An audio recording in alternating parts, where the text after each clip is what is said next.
Hey friend, quick note here at the top of the episode. I cannot wait for you to hear this conversation. It is with my friend Angie Haskell, and we are going to talk about the things that we crave, how those cravings can get us into trouble, the things that we need to be looking at when it comes to really identifying what needs we have. You're going to love this conversation. And it's a very real conversation. So we are going to use real words to describe real situations and real temptations that go on. We're going to talk about some life circumstances that we're going to just be really honest and vulnerable about. So this might be an opportunity. If you have any concern for little listening ears around you, just go ahead, put those headphones in, and I will meet you over at the podcast. Purposely. Your life, God's purpose. Listen at onpurposely.com.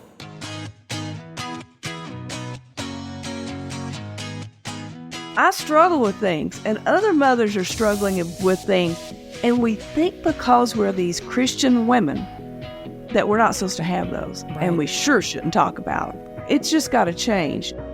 I'm Julie Lyles Carr. This is the AllMomDoes podcast, part of the Purposely Podcast Network.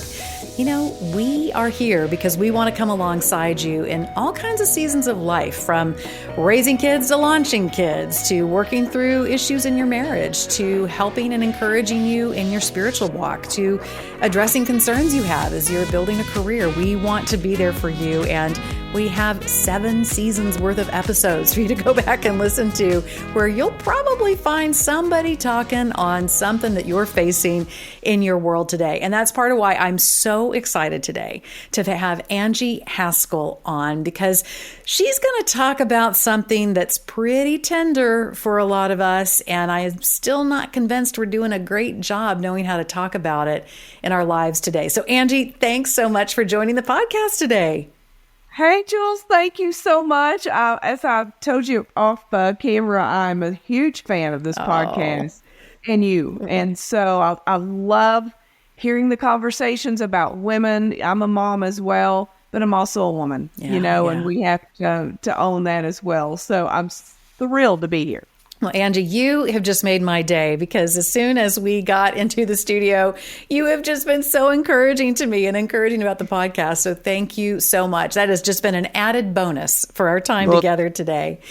Being every word. Well, I really appreciate it. So Angie, give the listener a little snapshot of where you are in the world. I know you're in Santa Fe, New Mexico, gorgeous place, but just give the listener a little feel for who you are and what you do and all the stuff. Well, probably like most of us women, we have gone around upside down in hills and valleys and pits and clawed our way out somehow. I'm sure that the listeners can tell by just hearing me. I am from the South, so I'm from Kentucky. Was a high school art teacher and then left teaching because sadly I was spending every penny on art supplies, which we should not have to in this world. Shout out to teachers. I love you and I respect you. I was one for a long time. Then I left Kentucky, or not yet, but I became a pharmaceutical rep actually for a big top 10 company. Thought I would retire at that, have this dream of my husband and I, like the commercials, we'd retire and go off in an RV and like you see, and everything be perfect. God had another plan. I was hit by a semi-truck. Literally, my world turned upside down. Had no idea what I was going to do. Went into deep depression. With God's grace and some therapy, I decided I was going to be an author. Wrote children's books. My pain disorder, which many women know all about pain we can't control, got worse. I was almost ready to lose my limb. It became blue and black. Pain off the charts. And moved to New Mexico to get out of the humidity. Little did I ever think I'd be divorced at 51. Starting over, blindsided financially and emotionally. And did not know what I was going to do. Yeah. And I am 57 now and smiling and joyful because I held on to Jesus's garment and with both hands and said, man, I'm not letting go and you got to get me through this. And it's amazing how life changes for joy when you have that attitude. Wow, that's incredible. Yeah, it was just, but it also, when I was single and alone, sleeping with a cat, who I still have and I adore, Mr. Bingley. I love Mr. Bingley. It really made me think about what my needs were, and that I wasn't the most selfish person in the world, like people had told me, because I had needs I was talking about. It was just, I was brutally honest about it. Right. And I would go on book tours with my children's books, and I would talk to moms, Jules, about, think about writing this book about needs women have. And I would talk a little bit more, and I kid you not, mothers would grab me by the hand and look at me with these pleading eyes and say, Angie, you got to write this book. Yeah. And then I saw it in their faces that, you know what, I'm not alone here. I struggle with things, and other mothers are struggling with things. And we think because we're these Christian women that we're not supposed to have those. Right. And we sure shouldn't talk about them. It's just got to change. And so that's why Sugar Coated is coming out. And I'm so Well, I'm so thrilled for you. And you have had a lot of time in the publishing space, but this is a really unique message that you've gotten to bring to us. The book is called Sugar Coated. And what I love about this message is what I see happen, and what I definitely experienced a lot when I was in vocational ministry, which is this place that somehow culturally as women, and I'm not talking about just within spiritual communities, but I do think it seems to be a little bit conflated there for sure, is this idea that we shouldn't have needs as women. We should be taking care of everybody. We should be making sure all the things are getting done. We should be filling all the gaps. And we throw out some occasional ideas about self-care. But here's what I think you tapped into that is so critical, Angie. When we're not honest about the needs we have, and we don't give voice to those, and we don't lean on others in a sense of community and partnership to help have some of those needs met, what we will tend to do is go find other ways to try to quiet those needs. And sometimes that happens through literally anything that's sugar-coated. Absolutely. Mine for a long time was peanut M&Ms. I talked about this before in previous episodes on the podcast and when I've been guest on other podcasts. Yeah. I found that for whatever reason, a bag of peanut M&Ms was something I could do for myself in the middle of the day when so much was wild and I was taking care of so many people and doing the thing. And I don't mean that in any kind of self-pity kind of a way. I didn't understand why I was so drawn to having my emotional security bag of peanut M&Ms, but it had a whole lot to do with me identifying that as this one treat, this one thing I could do for myself, instead of actually getting to the core of what was going on, which was I really needed some quiet. I'm an ambivert. I love people, but man, I leave it all on the floor in taking care of my people. It doesn't necessarily energize me. It satisfies me in a certain way, but it doesn't energize me. And so peanut M&Ms, that was my emotional support animal, if you will, for what I was in the middle of. So Angie, talk to me. You already had this real-time experience when you would talk about seeing a need for this message and women would say, please, yes. Tell the listener about what you now know about the female condition when it comes to having needs, the ways in which we try to get those needs met, and the ways in which that can be incredibly detrimental to us. Because, again, we start with a message of feeling like we shouldn't have needs. We don't talk about the actual need. We then try to fill in the gaps with all kinds of stuff, and we end up coming out the other side feeling even more exhausted and more unseen. So talk to me about what you learned in the process of putting together this book, speaking with women, informing yourself on what the landscape is like. Yeah. I think, and I think you nailed it very well when it comes to the thing you reached for. And unfortunately, in my life and a lot of women's lives, and I'm sure yours as well, we also can reach for things that are a lot worse than an M&M. Right. And listen, I'm very brutal, honest in my book. I throw myself under the bus first because I think it's important. Women, we're used to, especially for moms, we're used to putting ourselves last. If we have a need, especially for women of faith, we think, oh my gosh, I shouldn't be allowed to even think that. I must be the most horrible person on the planet. And we certainly think, why in the world would God want anything to do with me if I am, love to shop, for example? That was me. I felt so insecure growing up that I thought, I've got to reach for something that's going to make me feel better. Isn't that the core of what we do? We just want to feel better. Right. We don't think about why we feel that way. We just want to feel better. I met and interviewed thousands of women when I wrote this book because I knew I wasn't alone, but I knew we all had different needs. I would meet women that said, you know what? All my time is tied up with the kids. Now they've grown up. They've gone off to college. I kind of feel better about myself sexually. I can't get pregnant now. I've gone through menopause. But my husband is having his own world, struggling with, maybe it's sexual dysfunction. Maybe he's just not interested.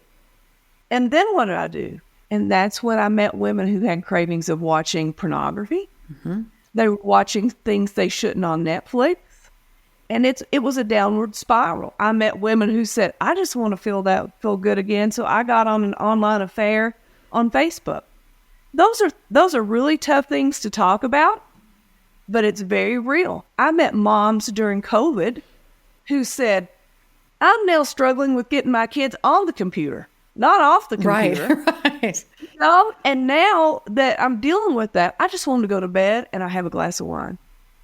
And then those glasses of wine turned into 3 or 4. Right. That's a real craving. Cravings are a very real thing that women have to realize. We got to own this. We're not perfect. But how do we wrestle these things to the ground? Because besides mentally wanting that craving, we got to think this is a real thing. My youngest daughter is a psychologist, and she's a very open book. We've talked about it. And she said, Mom, women have to realize this is a very physical thing. We have dopamine in a neurotransmitter in our brains. When we do something like shopping or someone making us feel good or say something to us to make us feel wonderful, dopamine's released in our brains. But we can't tell physically in our mind the difference in if something's good for us or if something's bad for us. That dopamine gets released regardless. Right. And so then you're having to realize, okay, this is a very physical thing I'm feeling here. This physical high, it's just like sugar. I mean, we know that sugar is as addictive as cocaine. Yeah. We know that now. So then you've got that. You've got a spiritual warfare going on.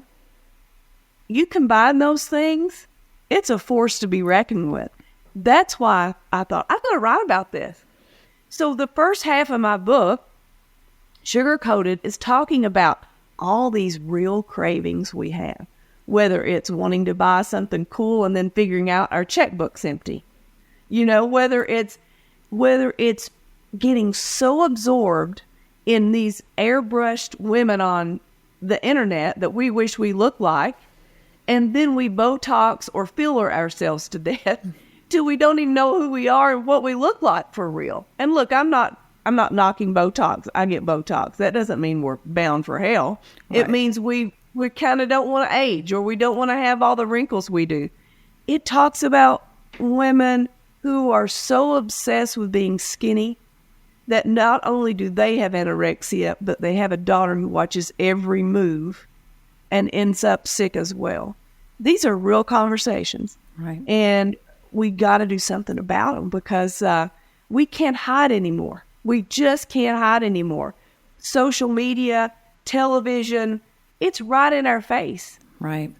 So the second half of the book talks about how to get well. Yeah, we've got to take that journey. And Angie, as you were talking, what it made me reflect on was something that I found to be really challenging. I never wanted, I still don't want, to create a very legalistic culture around a faith community. Absolutely. And I think initial kind of fix that we had for that is some of us were trying to work to create communities that weren't, clutch our pearls and shocked by everything, was to, in a weird way, almost make it funny, some of the cravings that we have. One of the things that I found to be very interesting, there's a psychologist here in town who I just love, and he and I would co-teach very frequently. And he and I would go around and around, we'd debate different things and on. And it was he's just a great personality. Yeah. Part of what he really grappled with and he was trying to really accommodate for, and he knew I had the research, he knew it was right, but were the number of women of faith who are using pornography. We were seeing numbers just jump in ways they had never jumped before, which completely messed with a lot of the things we're told that I personally have never agreed with and certainly did not find to be true in my work with women, which is, guys are visual and women aren't. And I kept going, I don't know which women you're talking to, but I know a whole lot of women who are very visual, and here are the numbers that back up some of the challenge with that. My whole point in all of this, Angie, is that what I found is that we almost began to have a little bit of a wink at some stuff that, true, before we were probably overreacting to. But then I began to see that sort of this wine mom culture was becoming something of a joke. I mean, really, what we were talking about was women over consuming and yet making it sort of, well, you're a mom. You need to let down. You need this.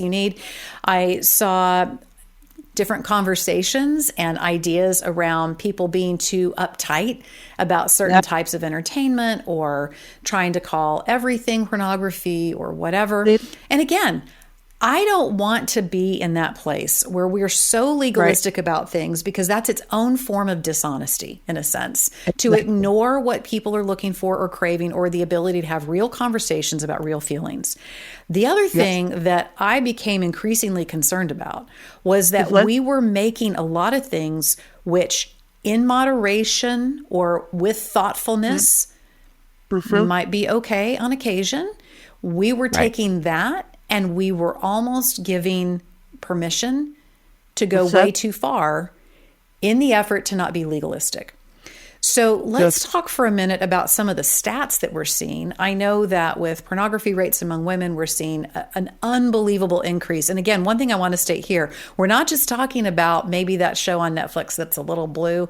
We're talking about true, seeking it out, identified as such, online networks and that kind of thing. We're seeing these numbers skyrocket. We're seeing a number of women who are dealing with eating disorders of all stripes and varieties, including women of faith. Another thing that's interesting to me about your story is, given that you were working for a pharmaceutical giant and then you went through this devastating accident, and the result of the injuries you received at that was the number of women I was seeing on prescription medication being prescribed by a doc. They were not illegally going and seeking these drugs, but clearly it was causing a lot of mess in their lives, even when those prescriptions had come from very valid needs. So paint a picture about what you are beginning to find about women of faith, and all of the sugar-coated portals that they are encountering that lead to addictive behaviors, lead to the suppression of what the real need is. What did you find? And the way you described that is so accurate, because I found the very same thing. And it was one of the reasons, the more I talked with women, the more it made me want to write this book, because I'm like, there's clearly a disconnect here. Right. Disconnect's a great word, Angie. Yeah, that's great. I'm like, this makes absolutely zero sense. There's one of my favorite songs, and to those women that listen to any kind of country music, it's by a group called Little Big Town. And they have a song out called Sugarcoat. First time I heard the song, I had to pull off the road and cry. Because I thought, isn't that what we women do? Especially, not to knock people from the South, but many of us, we want to put this sugar coat on with our pearls, like you said, and we want to look like everything's just great. Little do they know the warfare that we've got going on. My pastor says something I think about all the time, is that when you point a finger at someone, you better remember that 3 of those fingers are also pointing back at you. Right.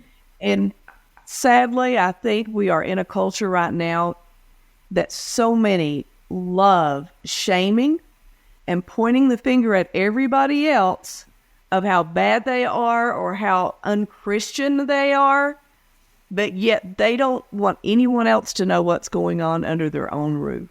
And that, for me, is infuriating. We cannot point fingers. We've got to lift women up. Do we need to have some conversations with women to say, I love you, but I think you're going down a road that could be really dangerous?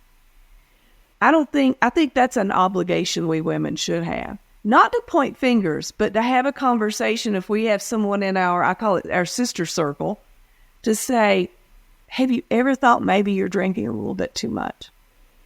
Or I'm worried about you. We need to have those conversations instead of being a gossip fest. You know, another thing my pastor says is, if you're going to fast and gossip, then go ahead and eat. Yeah. That's great. And I think that's so true. And, you know, we need to have those real discussions. Like you mentioned, in the Christian community, even though we don't want to admit this, the viewing of pornography is equal to someone who is not of faith. Right. That's men and women. Right. Affairs and divorce through the ceiling for Christian people. And, of course, it goes up as you get older because kids grow up, the elephant's in the room, and nobody wants to talk about it. Right. I talked with women that were 35 who were in the midst of trying to raise kids and find out their husband has a pornography addiction, but they don't want to talk about it. Right. Or the mother has a pornography addiction. You think you can just pray their way out of it. I'm not knocking prayer. Prayer is important. But we also have to own when we've got these addictions, or I call them cravings. A craving is before they become addictions. One more reason I wrote this book. We got to stop it in our tracks, pray about it, and admit I am not weak just because I need to see a therapist. Right. You know, or these people that say, oh, do you know I've heard she does cocaine, or I heard she drinks whiskey all the time. Don't be judging someone when just because you take a Xanax, you know, and you're taking a Xanax and yet you're condemning someone else. Prescription pills are a huge problem. And so, you know, you can't box these things in your own box and not think it's a craving or an addiction. They all are things we struggle with. They're all things we can get help with. Right. But we're living in a fantasy world if we think just because we're a Christian that makes it okay. It just doesn't.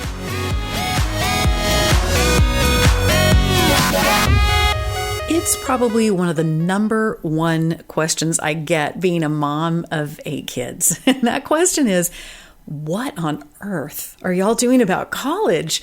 And I can tell you, with 8 different kids, 8 different learning styles, 8 different ideas about what the kids want when it comes to their careers and all of the rest, college has been a big topic of conversation around here.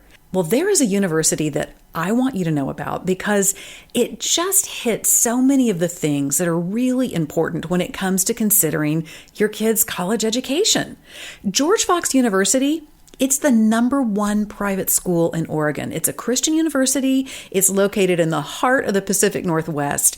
And what's so great is, in addition to a top-notch education, students have the opportunity to grow and deepen their faith, and they can learn in this really pivotal time in their lives who God made them to be. I mean, let's face it. We need more people coming out of our universities who know how to be leaders and how to be leaders with character. And George Fox University offers more than 60 academic majors. And that includes a nationally recognized engineering program, a nursing program.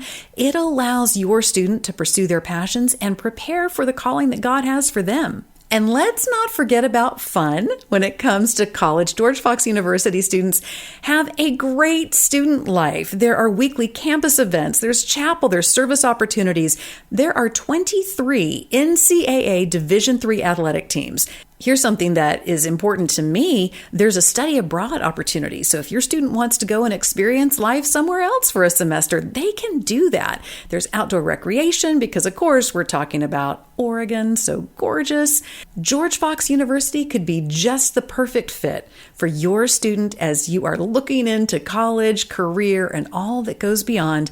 George Fox University, where your student will learn and thrive in the center of it all. I love that you have this distinction about the craving stage. Yeah. I think this is really important. It seems like we've built a structure in the way that we talk about these things that you either have no problem or you're an addict. It's like, and that danger zone in between is where I think we could really be helping each other better. Totally. But we don't tend to build, in our desire to not be judgy and legalistic, like I was talking before, we don't tend to build communities in which there is room for real conversation. Exactly. And if you have real conversation, often you're going to be accused of being judgy.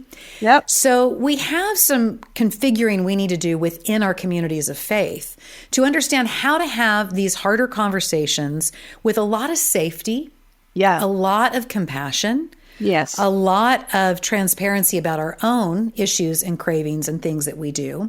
Yes. And somehow we've also embedded in all of this, well, yeah, these 3-4 things are really bad.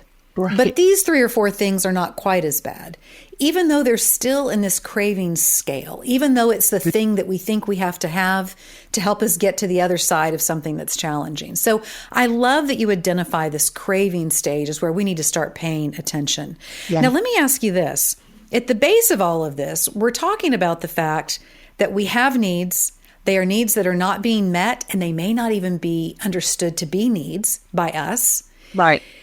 How do we go about it? Seems to me one of the first places we have to go is understanding how do we identify what the actual need is? Because I think a lot of times we jump to the symptom. I mean, for example, me with my bag of peanut M&Ms, I just knew I needed that bag of peanut M&Ms. Right. I hadn't really done some soul work to figure out, wow, why is it that I am almost a little bit weird about having to have this bag of peanut M&Ms. Yep. So how do we go about the process without a lot of self-condemnation, but with a great deal of honesty to understand what the need is that we're even trying to address? One thing that I will say has helped me so much, before I saw myself, let's say I was shopping too much, or, I was thinking about things too much about, I was condemned quite a bit for having a need of, I'll give an example, wanting sexual intimacy. There were issues going on, and I don't want to degrade anyone, but I had to figure out, okay, is it all just me? Is all this me just doing all this, or is there something else at play here? And I had 2 best friends that I would go down fighting for any day of the week. We women have to have a sister circle. Oh, yeah. I think we got to have women in our life that we can trust, even if it's something that you say, you know what, I'm going to take you to the grave. I'm going to help you with it. But this is us talking here. You're safe here. We women have a lot of friends that we can go to dinner with. We can have play dates with our kids. I'm not knocking those people. I have those in my life, and I love them so much. But you got to have some women, man, you can talk to. They'll say, Angie, Jules, you need to talk to a pastor about this. Or I think you might need to maybe need counseling. Let's pray about this together. That's got to be the first step. My book talks about different prayers based on different cravings. There's prayers to to pray to God about when it comes to pornography or wanting to feel intimacy, wanting to feel loved. A lot of this goes back to insecurity. We may feel insecure about our bodies, there's nothing wrong with women wanting to feel desirable. That's totally okay. If you've been told in your life, oh, well, you all you worry about is how you look, and have you ever thought maybe it's because you feel insecure? Maybe that's the thought. You need to be having a conversation with a therapist who can work through that with you. I had someone once tell me in my family, that you're weak if you have to go to therapy. You just must be a weak individual. And I believed that for a long time. That's so cruel. Yeah. That's just cruel. We have to be real with who we are. I have women friends that say, oh, I've got a best friend. It's my husband. Well, your husband isn't hormonal like we are. They don't go through menopause. They don't understand what women all the time need. And so I think finding some really close friends, maybe it's just one, but find someone you can trust, not your kids. Your kids don't need to be burdened with what you're going on with. Oh, preach. Preach. No, you just don't. And of course, I know there's women who say, my daughter's my best friend. Okay, that's cool. I don't want to be my daughter's best friend. I want to be their mother. That's something totally different. My job is to be their mom. They need best friends that they can talk with. And that's a big soapbox for me. But we need women who are our age that feel it, that understand, that don't judge. We've got enough judging going on in this country right now and this political mess that it makes me ill. We've got to stop that and start having loving conversations and being willing to step out and say, I got you. Right. I'm not going to condemn you. I'm going to love you. I'm going to help you get a resource that's going to help you get it together. Boy, we need that right now. We really do. And to have women that we can process with, I have been realizing in my own life, and I think particularly oldest and only daughter, I got that going on. Yeah. Then I pastored for years. I got that going on. Then I got a psych degree. I got that going on. And my desire to get someone to solution really fast is a major heartbeat. Yeah. And yet I'm realizing in my own life how important it is to just have processing conversations. Exactly. And how much better it is in many ways when someone can arrive at their own revelation simply because you were someone who was there and said, tell me about what's going on. You don't have to have all the answers. You don't have to have the interpretation. But what is really powerful that I think we're missing a lot of times right now in our faith communities is simply allowing someone to think through and get to the bottom of why they're doing what they're doing. Exactly. To your point, for example, it's not as simple as, oh, I have this friend and she started watching porn and the porn was addictive and now she's down the lane. It's, well, what was going on for her in her life when it came to her most intimate relationship with her spouse, when it came to maybe something that had been unrealized in her life, what brought her to that place? Because until we deal with the core of what's going on in some of these issues, we have some great Band-Aids and we have some things that can be helpful, but we're not going to get to that place of deepest healing. That's what I hope with a message like yours, with a ministry like yours, women are able to hear, is that getting to the core of what's going on is going to be so important in the moving forward. What do you think women need to be on the lookout for? Let me give a couple of different sort of generational slips, and you tell me what you saw in your research. Okay. Did you find a difference? And what would those be in what women who were in the most active stages of mothering? So I'm talking, like the toddlers to the early junior high kids. Yep. And I realize there is still hardcore parenting that goes on when your kids are high school and above, but I'm just talking the physical load of caring for, smaller kids. Right. Did you find that those women tended to have some different cravings or expressions of unmet needs versus, say, women who were getting kids launched, were dealing with perimenopause, were, dealing with some big life changes in terms of their day-to-day life? What did you find between those two populations? The cravings are, not totally, but very, very different. Interesting. Okay. Yeah. When I would talk with women in their late 20s, early 30s, they wanted peace. Okay. They wanted peace. They were trying to figure out, how can I do all this stuff? I've been there. I mean, most, it's a 2-income homes these days. And they would crave peace.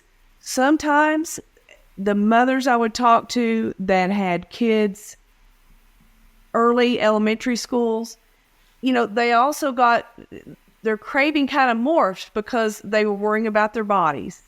They were worrying they were missing out on something if they saw people who didn't have children. they see that more and more women. A lot of women don't want kids. They would get really into TikTok and get so wrapped into that, and sometimes very much addicted to TikTok to the point they were forgetting taking care or focusing on the needs of their children. But then they wanted to look skinny. When you get watching some of these shows of very wealthy families who had these children who have everything, then they started thinking, oh, I crave this. I want my kids to have, why don't my kids have a fancy car to ride in on the way to school? You can watch social media, that age group of women, to the point, man, it can drive you to the point you're questioning your existence, you're questioning your marriage, you're questioning what your husband looks like, what you look like, what your kids should have, what brands they should have.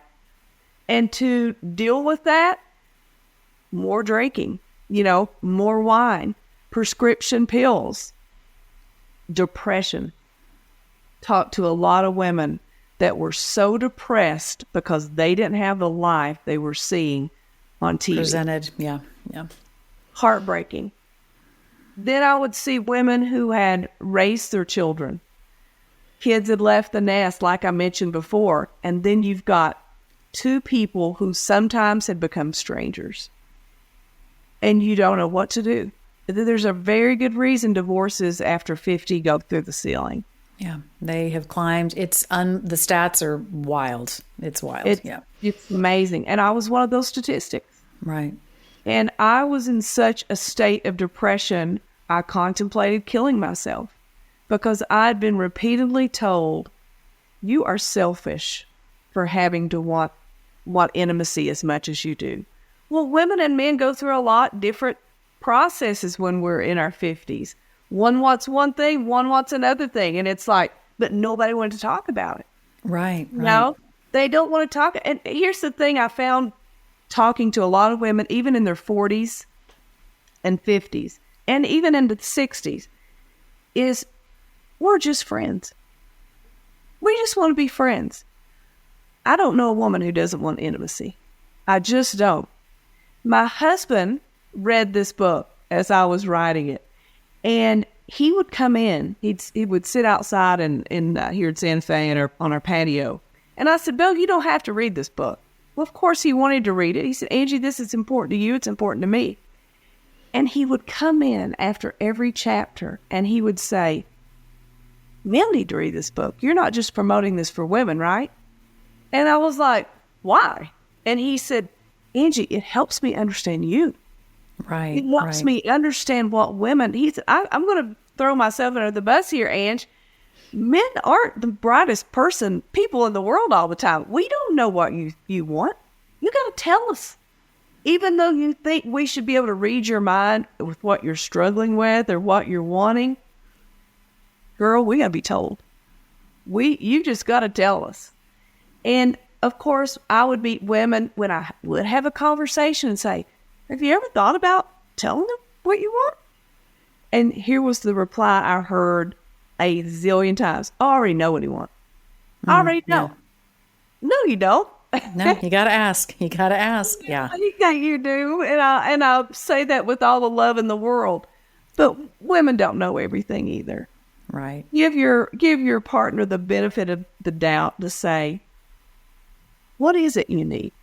Women that I would talk to that I suggested that with, I would get messages from them on Facebook or text, and they would say, oh my goodness, you're right. Yeah. I missed it. I totally missed it. And that's tragic. So it goes back to conversations. But, our needs change as we get older. Mine did. I'm sure yours did as well. So many times when my kids were 5 years old or 6, and I just wanted to get them in the bed, make sure they were fed. And I would literally collapse in the bed with my suit on and heels. Yeah. Thinking, God, just let me live one more day. Yeah. Just live one more day. And, I just crave that. But man, those things change. Yeah. And we got to wrestle them to the ground. Yeah. And stay aware of those changes. Be checked in enough with ourselves to understand that things are going to change, that just because something used to meet a need that we had at one time does not mean that's going to continue to be the thing that meets that need. Well, Angie, I just am so thankful that you have tackled this topic. Everything from the brain chemistry of why we sometimes crave, even in food substances, the things that we do, what our brain is looking for, all the way to those emotional needs and how our relationship needs can have a shift. Just being aware of all those things. What an incredible conversation. So Angie, tell the listener where they can go and find your book, Sugar Coated, Finding Sweet Release from Cravings That Control Us. Where can they find the book? Where can they find more of you and have more of this wisdom and this look back at the things you've been learning? Where should the listener go? Well, thank you so much for having me and to talk about this. As you can tell, I'm very passionate about it. Love it. Love it. Yeah, I don't want to see, I've got 2 grown daughters, so I don't want to see us passing down these problems to our own children. They're watching every move we make. Let's be honest, they do, good and bad. So That's another reason I wrote Sugar Coated is for the future of young women. But they can go to angiehaskell.com and find out where to buy Sugar Coated. Of course, it's on Amazon, christianbook.com. Whitaker House is my publisher, so I was excited to team up with them. And I also have a blog on the website. I was also a painter, so I have my paintings in several galleries throughout the Southwest. They can find out more about that also. And follow me on Instagram or Facebook at author Angie Haskell. Perfect. And I love meeting women. I love chatting with women, texting, messaging. It's my passion so that we all can get healthy and feel great about ourselves. I think the older we get, it should be more exciting, not fearful. God taught me through a lot of hills and valleys that I'm not done with you. If you're still on this earth, there's a reason for it. Right. And I want to leave it all on the table and use every gift I have to help other women. It's so important. I love that. Well, Angie, thank you for that. Listener, I want you to go check out all the good stuff that Angie has. I can't wait to go check out your paintings. I'm excited to see that. Thank you. And again, thank you so much for your time and for this important message for the heart and all of the effort that you put into gathering this research and really giving us a great snapshot of where women are today, the things that could be tripping us up, and the path forward to trying to find and really looking for within God's love for us true fulfillment, truly finding the things that we crave and the needs we have. Angie, thank you so much. Thank you, Jules. Thanks so much. All right, listeners, so go check it out. Rebecca puts together show notes each and every week. You're going to find a transcript of the podcast. If you want to go back and read something and look at that, you'll find all the links that we talked about. Also, make sure that you're part of the AllMomDoes community. You can find us at allmomdoes.com, AllMomDoes on the socials, all kinds of women there. Great resources for you, as we always talk about, from the kids you're raising and the romance you're building and the career you're chasing and the spiritual life that you're continuing to grow in. You're going to find great encouragement and community there. I love to connect with you too, usually on Instagram, Julie Lyles Carr, all the places you can check it out. And I'll see you next time on the AllMomDoes podcast.